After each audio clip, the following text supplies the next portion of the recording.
Vaishnavi Raghava Josulu, Silver Oak School, Hyderabad.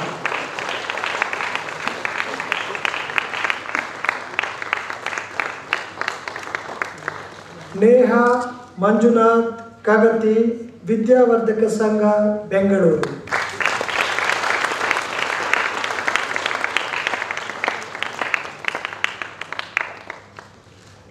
Sri Lakshmi M, National College, Jayanagar.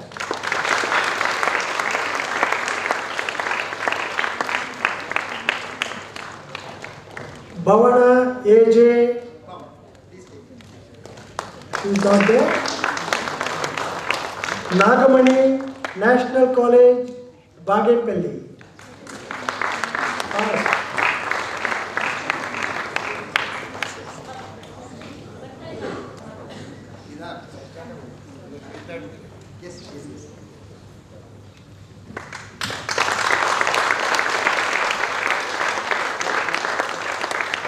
Arjun Gopkumar, National Public School, Bengaluru.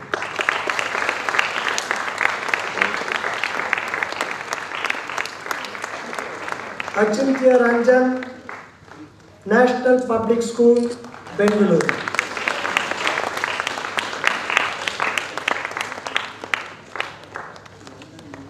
Aishwarya Ramya Vishwamitra, Vidyavardhaka Sangha, Bengaluru.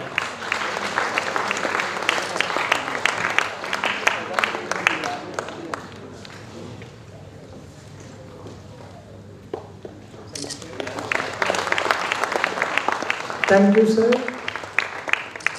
Thank you to all of you.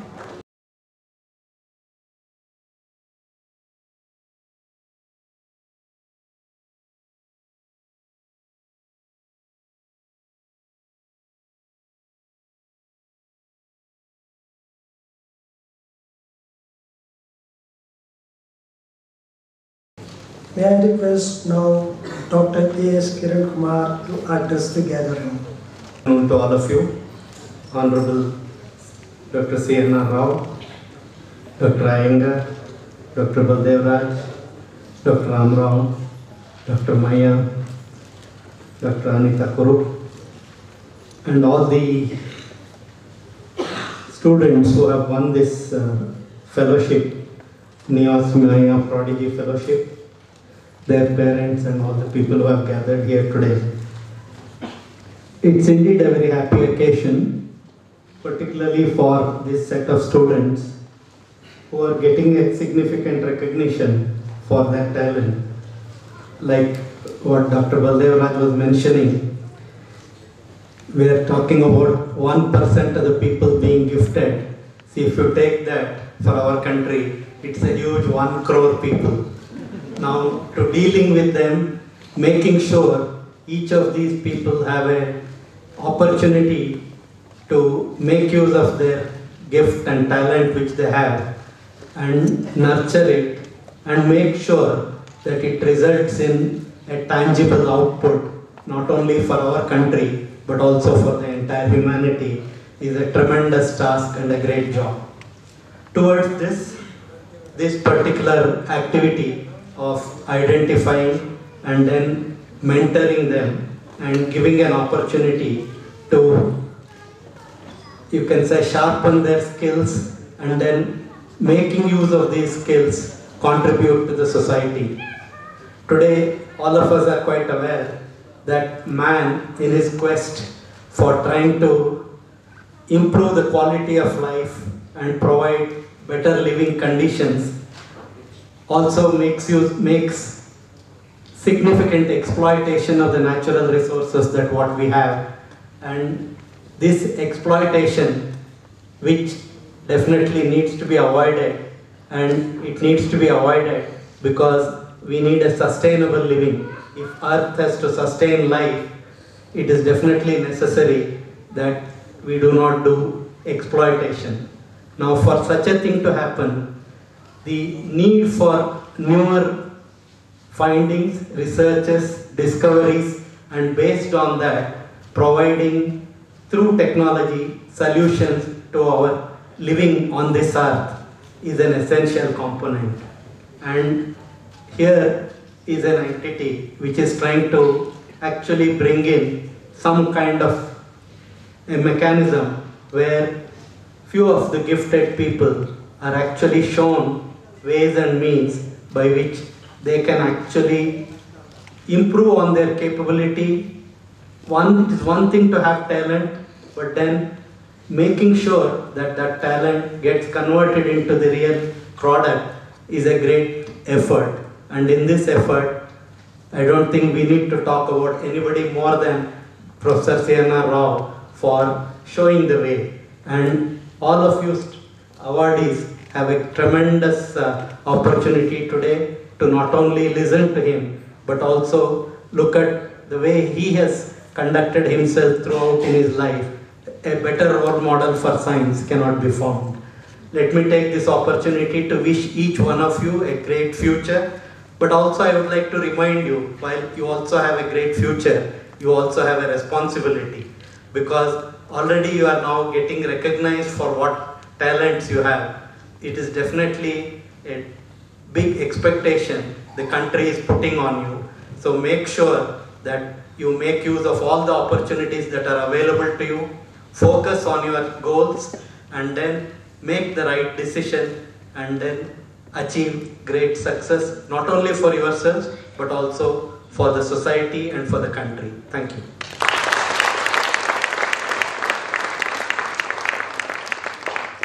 May I request Dr. P. Sadananda MaiYa to offer his remark on entrepreneurship. Good evening, everybody. Unfortunately, I came to listen actually CNR's speech, not to speak. If I am correct, I think the main thing actually why I have selected this, jumped on to the program, just for one reason. 20 years back, actually, I think in my restaurant, there was a server. He was very intelligent. So from the beginning, I was watching him. And he was actually, when we introduced actually what is called as the billing machine, in I think about 25 years back, he was the first one to learn. Then I told him, can you learn? Actually, I will, he was SLC passed.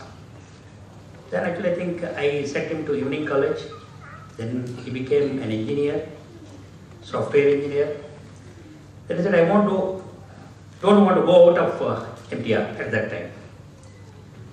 We have just started at that time, I think, the SAP. It's about 20 years back. And I told him, I think, can you handle this implementation of SAP? He said, I will try. Today, the gentleman is head of SAP lab in USA.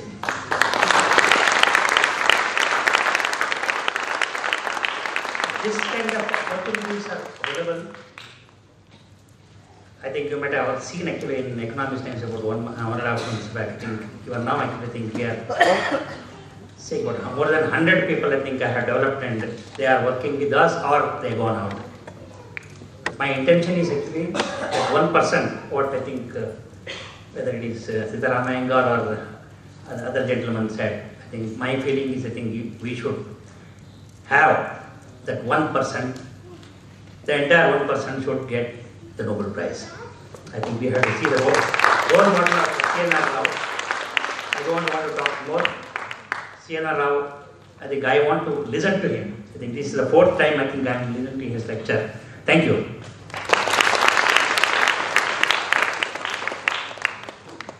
Now I request Umesh Sara, Vijay Composite College, Bengaluru, to come and speak a few words on behalf of the awardees for a minute. First of all, good evening to one and all present here, Professor C.N.R. Rao sir, Dr. A. Kiran Kumar sir, Professor Sadananda MaiYa sir, Baldev Raj sir, S.S. Iyengar sir, and Dr. A.H. Rao sir. I feel extremely honored to have won this award and to be one among those 10 sitting there. And I'm extremely thankful for all these dignitaries over here for awarding us with such a prestigious honor. And to add the cherry on the topping, we are in Indian Institute of Science. It is one of the most prestigious universities in the entire world. And receiving this award from Professor C.N.R. Rao sir is just amazing. I don't think so we can get this kind of gathering of such legends ever. I think each one of them is a legend in themselves, and they are great. They are like a huge inspiration to all the young as well as everybody sitting here. And I would like to talk a few words about this program, NIAS MaiYa Fellowship Program. As we got to know that this is one of the most uniquest programs I've ever seen. Here, unlike those other fellowship programs wherein students are judged based upon their merit or how much they score in a particular exam, this is something really out of the box. I would like to appreciate that a lot. Here we were made to think out of the box. Here we were encouraged about our uniqueness. I guess we were also encouraged upon various things such as our new ideas, our talents were encouraged, which is not usually seen in any other programs. And I feel extremely honored to be part of such a prestigious program. And I would like to congratulate all my fellows over there. And I would say all the best to all of us. And let's hope to stand up or put up to all the expectations that these dignitaries have with us. Let's hope to have a better future. Let's hope to make our country even more better. Let's see how we, as young students of India, can make our country a better place to live in. And by saying this, I would like to conclude my talk. That I would again thank each one of them for giving us an opportunity and giving me this opportunity to share my feelings. Thank you. May I invite Aishwarya Ramya Vishwamitra to speak a few words on behalf of the awardees. Good evening. Everyone wants to be heard. Everybody wants their existence to be validated.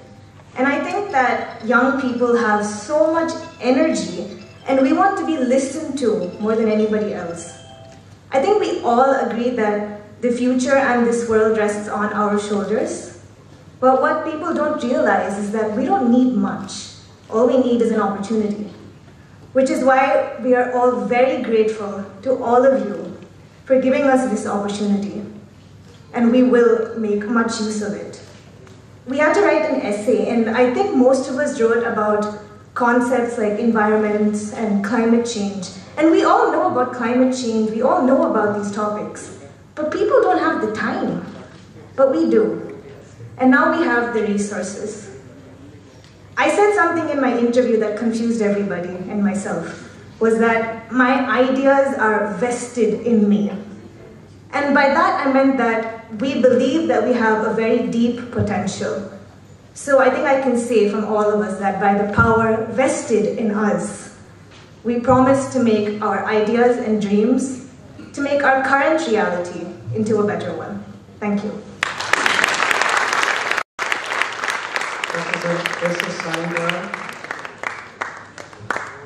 Well, it's an honor for me to introduce our chief guest, Professor C.N.R. Rao. But I want to tell you a story. Perhaps he may have forgotten that, but this story I don't think I revealed to anybody, maybe my wife several years back. Because this story really has a very good impact. And what he cares about students, the moment I went to his office and requested him, he would have, he could have easily said, I don't have time. But when I said, Professor C.N.R. Rao, you should come. And there are a lot of people here. In my dream, you'll be one of those C.N.R. Raos in years to come. And that's my real dream, and that's very important for me. Now, I know that most of you are trying to listen to Professor C.N.R. Rao. I think we are pretty much on time, but I want to take 2 minutes of this story. In 1992, I was a visiting faculty at Institute of Science. My son was visiting. Permit me, it's a little personal one, but it's a very impactful one. So he graduated from MIT with honors. And then he said, I told him to come to one summer to spend in India. He did come. And he said, Dad, I want to go to the institute and talk to somebody. So there could be no other better person than Professor C.N.R. Rao, who was the director of the Indian Institute of Science. Then he went, I introduced him, and then he spoke for some time. Then immediately Professor C.N.R. Rao said, well, I'm not in your area of interest, but I can certainly fix with somebody, with an interest, and he did fix him with the Professor Bhattacharya. But the interesting thing is, after we came back, I talked to my son, then he said, Dad, you have a genius here. Because he worked with many Nobel Prizes in MIT, Kirksharp and Hargo in Corona, but he said, this genius is the person I want to work with. But I said he's not in an area. But what I'm trying to say is, being the director of the Indian Institute of Science, with so much of responsibility, taking a care about an individual coming from anywhere is something very, very meaningful, and that clearly shows how he has been able to sustain even today. When I asked him last week, Professor C.N.R. Rao, you should come and say a few words. So I don't want to talk about his biography. He is the most famous man. I've traveled nook and corner of the world. I was Caltech, MIT. The first question people ask me is, do you know Professor C.N.R. Rao from India? That itself answers. So let's give a big hand to our distinguished scientist, Professor C.N.R. Rao. So now we request Professor C.N.R. Rao to address the gathering.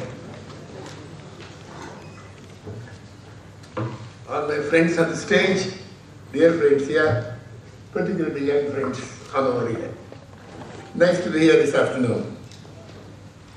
I am very attached to one thing, namely doing something for young people. My wife and I spent a lot of time and our own money. In fact, you will not know that.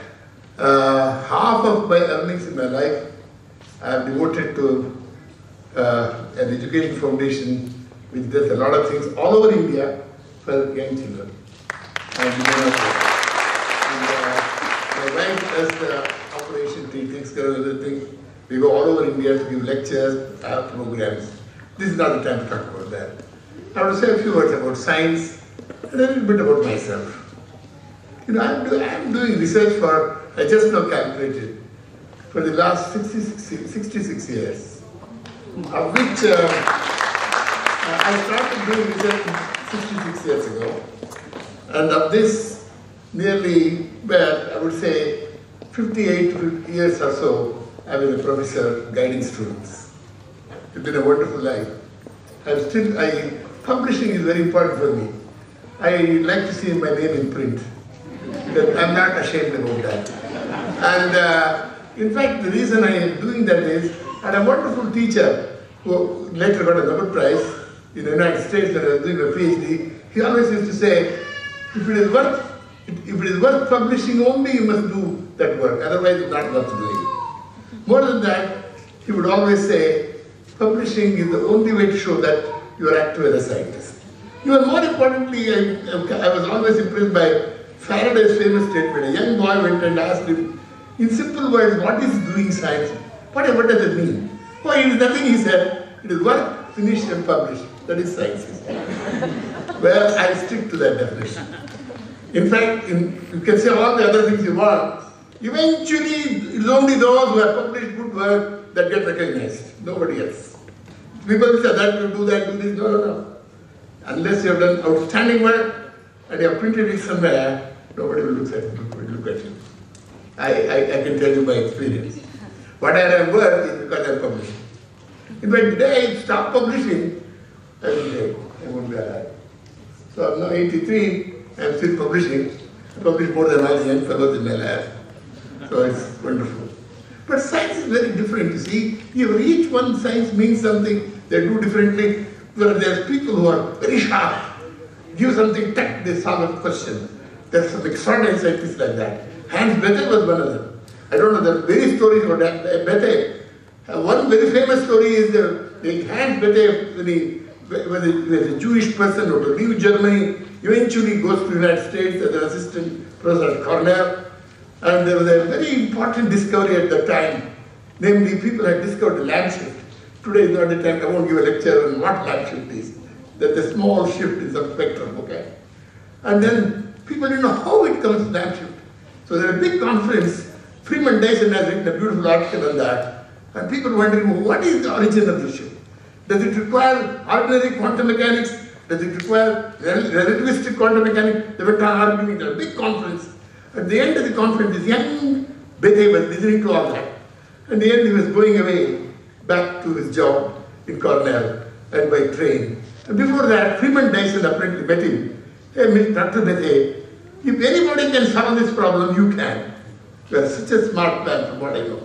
The story goes, by the time he left Washington DC and eventually reached Cornell by train, he had solved the problem. He had calculated the lamp shift exactly without any relativistic quantum mechanics.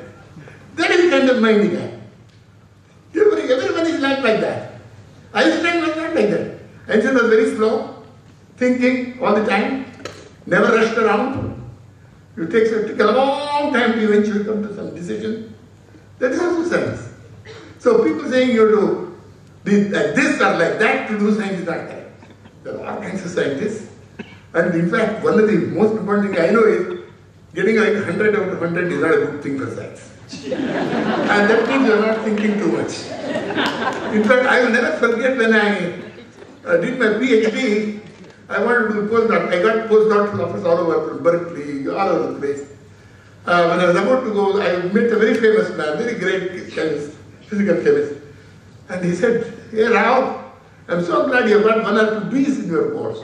That shows you have discretion. Everything is getting A, that means you are not. I'm just not joking, but then saying something. You have to think about things. Those who think deeply, think all the time, think continuously, where thinking about his own work, his own science, becomes part of your life. When they are talking, when they are eating, when they are playing around somewhere, the thing that is, the current that keeps going, the theme that keeps bothering your mind must be that work you are doing. You know, I have become like that. It doesn't mean I don't talk to my wife, I don't live properly, but I worry a lot about my work. I dream about my work, I worry about sentences. Even today, just today I was writing a paper with my students. All through last night I was wondering what should be the first 3-4 sentences, how it should be. In fact, I go on worrying about that. It's a wonderful worry. You know, that is why I like science. It's a virus, very healthy virus. I hope all of you get it and you won't keep on that. Anyway, coming back, what happens in science also, doing science in India, there are many things that go wrong. I come from days when there were no facilities. I started my career in Indian social science, when Indian social science was poverty-stricken, no equipment worth mentioning after I came back from the US. But slowly I built little things here, little things there, started doing something, working in a field that nobody worked on, so that I can make some mark. In fact, that was a very good thing that I picked a field that nobody was working on, because that has become a main thing now, main field now. And everybody thinks C.N.R. Rao is the grandfather of the subject. Because I started long ago when very few workers were in the field. So I think you have to find your own desert. I had a great professor with whom I worked, a great physicist, was a Nobel laureate as well as. You always to say, Professor Rao, you must find your own desert where you can thrive. In science, for younger people, I advise is, don't work in a very crowded field. Pick a good field, very useful, very important, very significant, in the frontier, but it is your own field. Not too crowded. That is one of the secrets that I had, which has helped me in my life. I still work in the field. No, lots of people work in the field. When I started, there were hardly 8 or 10 people, who were well known at that time. But also, in all this effort in science, I've had lots of sleepless nights, lots of worries, sometimes lots of depression. Not me personally, I was not getting depressed. I see young people get depressed because their work doesn't get accepted, it doesn't get published, people criticize their work, they get very upset. So I have found whenever I have been depressed and upset about things in India. I've always been inspired by same great scientists from India itself. For example, Professor Raman, whom I knew very well, was very, very good to me all my life. My first recognition in life was what Raman gave me when I was about 29 years old. He got me elected to the Indian Academy of Sciences. I was very young. I had just written 2 books in spectroscopy at that time. So he was the first one to make me a fellow of the Indian Academy. Well, the reason I think of him is, you see, he did extraordinary work when he was accounts officer of the British government. I always tell this, more people don't know this, I don't remember, or forget about it. You know, he was accounts officer in Nagpur, or senior accounts officer, or assistant accountant, or one of those titles. And during the day, he would be in the accountant's office, accountant general's office. Evening, he would go to Nagpur Science College and do work. His early recognition in physics for all this thing he did in acoustics and so on came from the work done during evenings in a science college. Not because he had a job of a professor with a big lab. No. Even his Nobel Prize, the beginnings of the work that led to his Nobel Prize were done during evenings in the Indian Association for Cultivation of Science. Eventually that led to what his Nobel Prize was. That is very impressive. Isn't it amazing that he was a man working and during spare time doing extraordinary things. This always is something I will never forget. And also, lots of stories, not only Raman, there are many other stories. I will never forget another great man, another physicist, J.C. Bose. He was the first modern physicist of India. In the year 1895, he discovered telegraphy in Calcutta in Presidency College. And unfortunately, he got cheated out of the Nobel Prize. He should have shared it with Marconi. In fact, why he was cheated out is obvious, because he was an Indian. Not too many to push him. But for his work, I don't think Marconi could have got the Nobel Prize. But anyway, J.C. Bose was a staff member, the physics teacher, physics professor in Presidency College. But he did work during spare time. But the famous story about him is he wanted 2,000 rupees to do research. Just 2,000 rupees. Then he writes to the British resident in Calcutta, please give me 2,000 rupees so that I can do some research. He got a nasty letter from the resident. How dare a native scientist ask for money to do his personal work? You save your money from salary and do work with that. He got that very nasty letter. He didn't know what to do. Eventually, of course, the viceroy and all interfered and he got 2,000 rupees. But what is interesting is, he made, any people, this is how you have to think inside. How did he make that discovery? He used lead sulfide crystal. In fact, lead sulfide crystal, Professor Mott always used to ask me in Cambridge, Professor, how did J.C. Bose pick lead sulfide crystal? Because there was no solid-state physics. Solid-state physics subject didn't exist at the time. Year 1895. Don't forget, 1895, electron had not been discovered. Electron was discovered in 1897. How did this man, before they discovered the electron, before understanding the physics of solids, pick the right crystal and make right measurement? You would think about it. These are the things that inspire me. And also, people like Faraday. Of course, Faraday is my hero. Nobody can beat Faraday's record in science. I hope all of you people know. If you want a hero, pick Faraday. He was a man, came from poverty.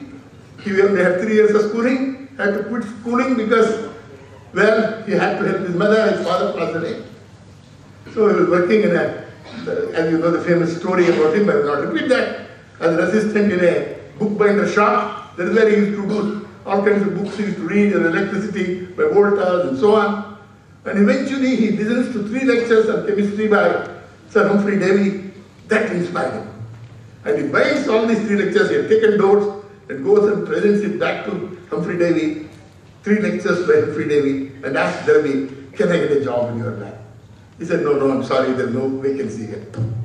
Fortunately for him, there was a laboratory cleaner, attender, who ran away from Davy's lab, and he remembers Faraday. He makes Faraday a laboratory helper. To be exact, his definition was chief bottle washer in the laboratory. That was his job. That was his job. No job. And that's how he started. And look at what happened to him. Started doing experiments of his own, started publishing his own papers, all that. I won't repeat that, but the 1 hour story by itself. But what is interesting is, how did he develop this skill to do the experiment? Ideas. How did he, for example, do Faraday's laws of electrolysis. All school children know laws of electrolysis. Unfortunately, in the school they teach it wrongly.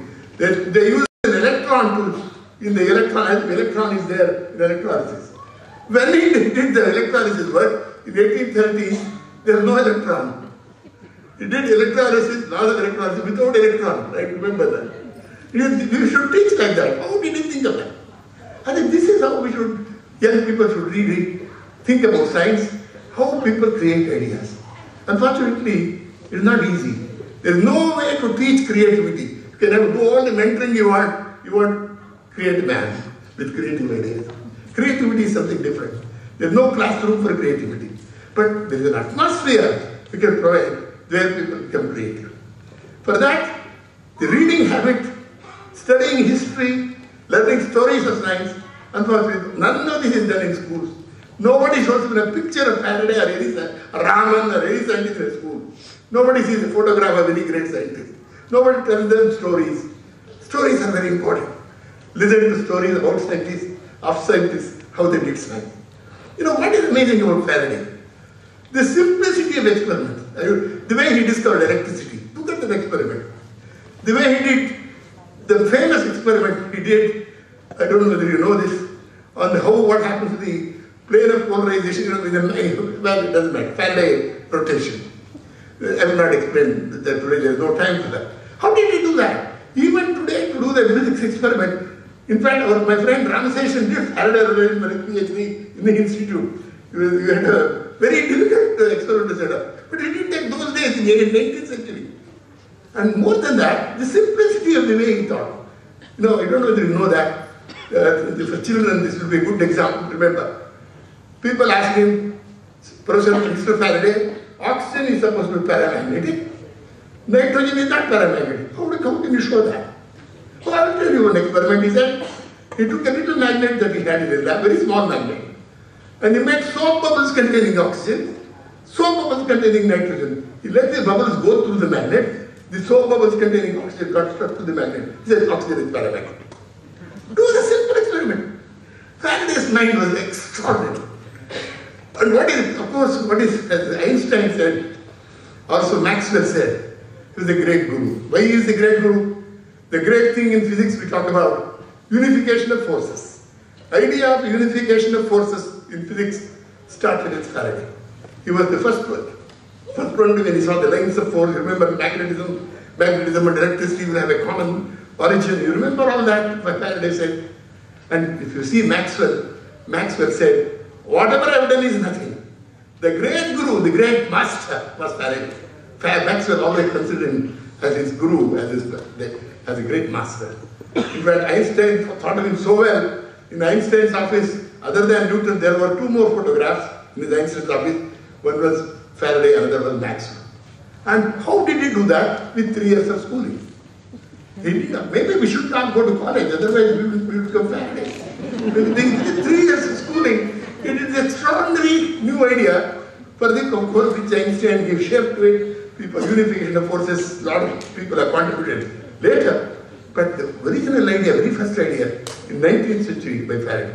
But what is also, I want young people to remember, however great you become as a scientist, however great you become as a thinker, don't forget that you are a human being. You have to have simple life, you have to have simplicity, and ordinary, deal with ordinary people like you should. Simplicity is very important. But not only simplicity, behaving well with fellow men. In fact, not only that, denying things which you don't require. Faraday was a master of that. I tell this story all the time. Queen Victoria writes a letter to Faraday. My dear Mr. Faraday, for the wonderful services you have done to science, I would like to make you a knight of the land, give you the knighthood. He would have become Sir Michael Faraday. He wrote back, my dear Queen, you have been so gracious. You know, I'm just ordinary Faraday. People call him Mike, people call him.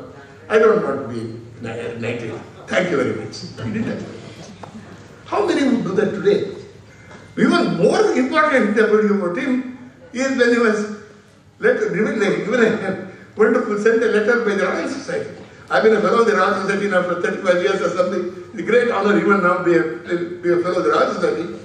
But the Royal Society, those days, in 19th century, writes to him, Mr. Faraday, we would like you to become president of the Royal Society. What a great honor, he writes, Faraday writes back. What a great honor to be called, to be asked to be president of the Royal Society. But you know, but my place is in the laboratory. Please excuse me. I think we should learn as scientists. This is meant for young people. Don't be carried away by stupid salaries, increments, additional something. Another somebody job gives you 5 more rupees. Don't take it. Keep the money, you say. Money is not important. It is important to live on, not important to have a guide in life. That's something you work for. Faraday is a good example for that. To me, at least in my personal life, I never bothered about money. Money is not important. More than that, what is really more abiding, more enjoyable, more exciting is innovation, research, finding new ideas. You keep on, it's a wonderful life.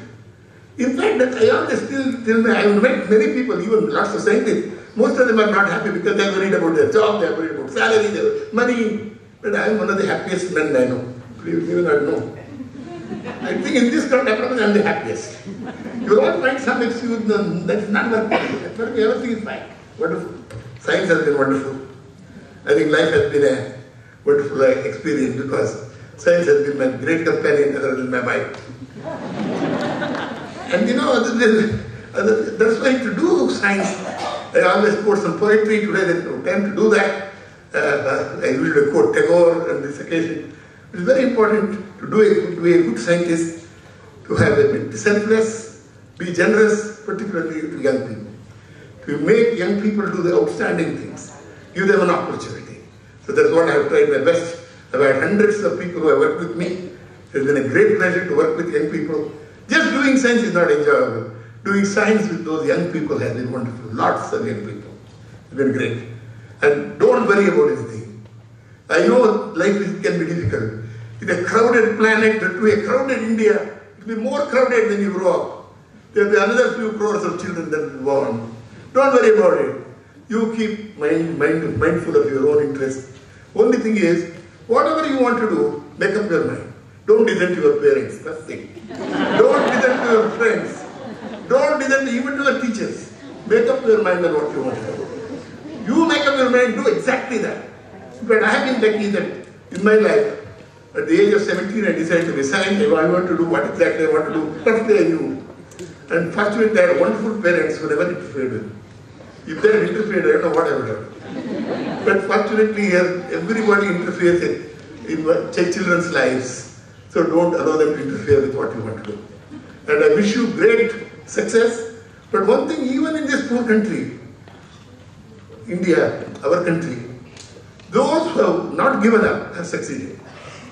Those who have tenacity, those who have dedication, those who have doggedness succeed in India. That is how Gandhiji got his freedom. Gandhiji always said that he's a good example. People say, oh, I gave a lecture like this, to IIT Bombay students. They asked me, why you never mentioned intelligence, brilliance? I say, yeah, that comes later. First we must have these three. Brilliance, yes. But you see, Gandhiji is not because Gandhiji was a brilliant man, he got freedom, don't forget. He won't give up. Learn to be exact. In fact, I always remember the famous speeches Gandhi made, very short, very exact. I think, learn to be correct and don't give up. I want to close this lecture saying that one of the finest things that can happen to a person is to do science. Not only that, start a field, start a new idea. You sow a seed, the seed becomes a little embryo, then it becomes a little sapling, the sapling becomes a plant, the plant becomes a tree, then more trees are there, then there's a forest, then there's a continent. You did the sowing of the seed and you created a continent. Nothing like that in science. No other accomplishment, no other human effort can give you as much satisfaction of creating a continent of science. I wish you all luck. Those of you interested in science, create continents in science. Thank you. Thank you for your wonderful, inspiring address to the all students, sir. Now is the time to participate for our guests. I request Dr. S. S. Iyengar to felicitate Dr. CNR Rao.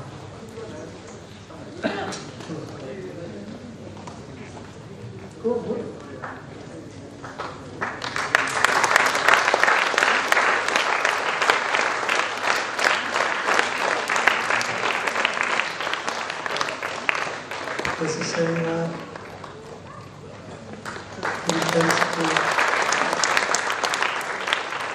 Dr. Kiran Kumar.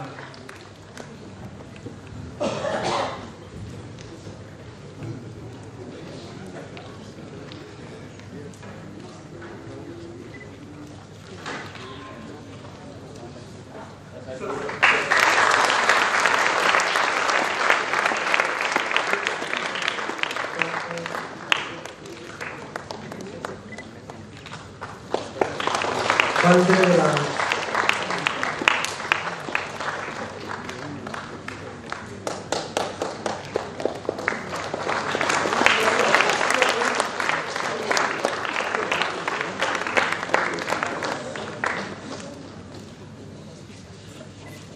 Dr.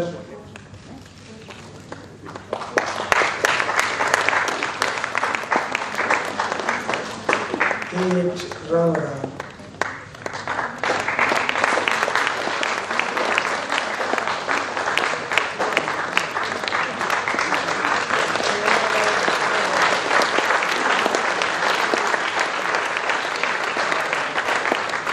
Dr. P. MaiYa.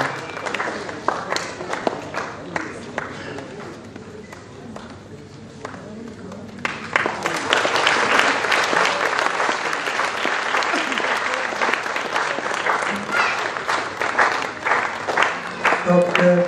Anita Kuru.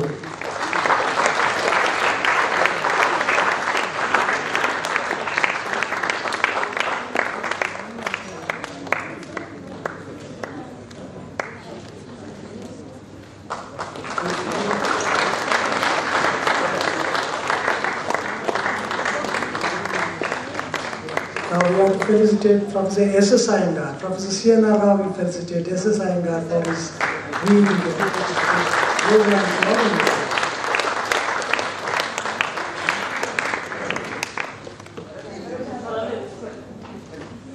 I need to tell you, without Professor CNR Rao, this would not have been possible. Professor Dr. Baldev Raj and all of you.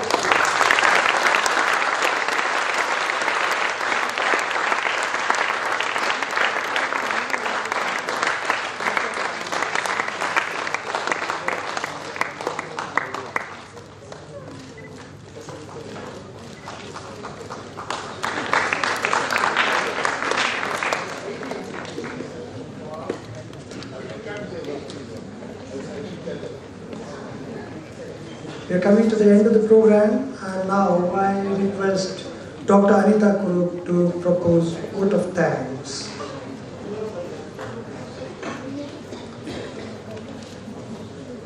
Good evening, dignitaries on the dais, off the dais, ladies and gentlemen, and my dear students. I cannot tell you how overwhelmed we are over this function. I think there could be no other better beginning for the mentoring program with Professor CNR Rao's talk. I think he has always sounded extremely motivating. It's great for students to hear him, and it's very sad that we find very few people who can actually charge and motivate young minds.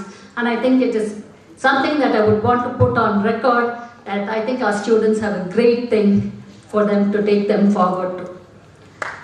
I'd like to thank Professor CNR Rao for having taken off his time from an extremely busy schedule. He has never said no for students, and that's always been our hope, that he will come and address students. Thank you so much, Professor Rao. Dr. Kiran Kumar, Chairman of the ISRO, who is also extremely busy, and I think all people who are right are people who believe that children are extremely important and one needs to be looking at nurturing talent. Thank you so much, Dr. Kiran Kumar. Dr. Sana, I cannot thank you enough for having sponsored this particular program. It is extremely important. It is not the amount, but important that we begin a program, and I think your participation in this program is something that we really appreciate. Baldev Raj, Professor V.S. Ramurthy, Professor S. Mohan, and the Office of the Principal Scientific Advisor to Government of India, Dr. R. Chidambaram, have been instrumental in starting the gifted education program at NIAS way back in 2010. I want to put on record our gratitude for them to have believed that this is an important program and for them to have supported the program. So, a big applause to all. Professor S.S. Iyengar, who has been coming to NIAS over a year, trying to work with perhaps extremely busy, perhaps even difficult people around in terms of how we want to take the program forward. He has been very persistent and been there right till the end to make sure the program takes off this year, and a big thanks to you. I'm looking forward to working with you. Professor Ramarao, being the chairman of the National College, has been taking off his time from his extremely busy schedule. He and his team have really worked towards organizing the several rounds of screening that we had for this particular program, and I would want to put this on record that we are extremely grateful that National College has been a partner with us in this program. Professor Venugopal, who has been a very silent worker, who has really worked around in terms of organizing this particular program, looked at very small details and made sure that the program actually is successful. A great thank you to you. I would also want to thank the students of Professor Iyengar, Colonel Miller, Vittal Rajan, Rajiv, and others who have really worked in the background to get this program on the ground. And I think they are all invisible but very important workers in this entire thing. A big thanks to them. And I would also want to thank the NIAS Gifted Education team, Dr. Shalini Dikshit, Ajay Chandra, Ashwini, Surabhi, and Samyata, who have been doing the background work in terms of research in this particular area. They have worked hard in actually looking at evaluating students' scripts and actually worked through in making the selection process possible, which has perhaps been yet another model to identify the gifted children. A big thank you to you. Professor Mohan from the Indian Institute of Science was linked us to mentors from the Indian Institute of Science, and he has been instrumental in starting the mentoring program. A big thank you to the mentors and Professor Mohan. The NIAS Prodigy collaborators, the Silver Oaks International School, the Vidya Shelf Academy, the Idea Lab, Sudarshan, a special mention of you, Anupama, the PhD scholar who connected us to him, the awardees, the NIAS Prodigy Parent Network, the Parent Circle, and finally the press, who have also been extremely important in this program. I would want to thank the NIAS administration, which has always been very efficient under the leadership of Srinivas Aital and his team. A big thank you to Ramesh and Arun. We have tea after this. Thank you.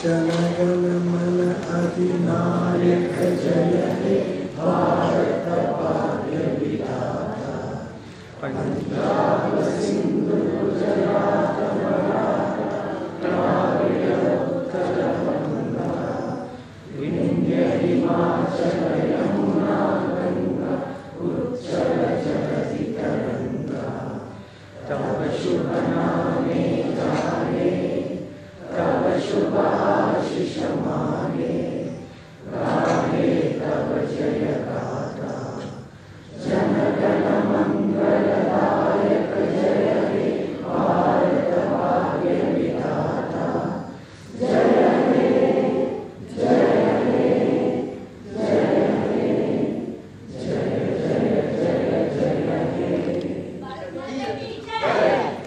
Jaya. We have high tea. All the guests are requested to have tea and then leave the places. Thank you very much.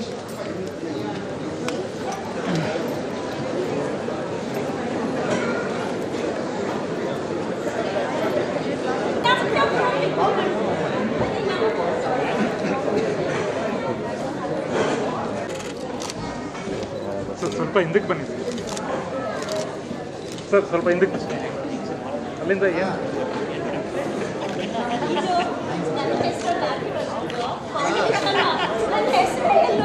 Vaishnavi.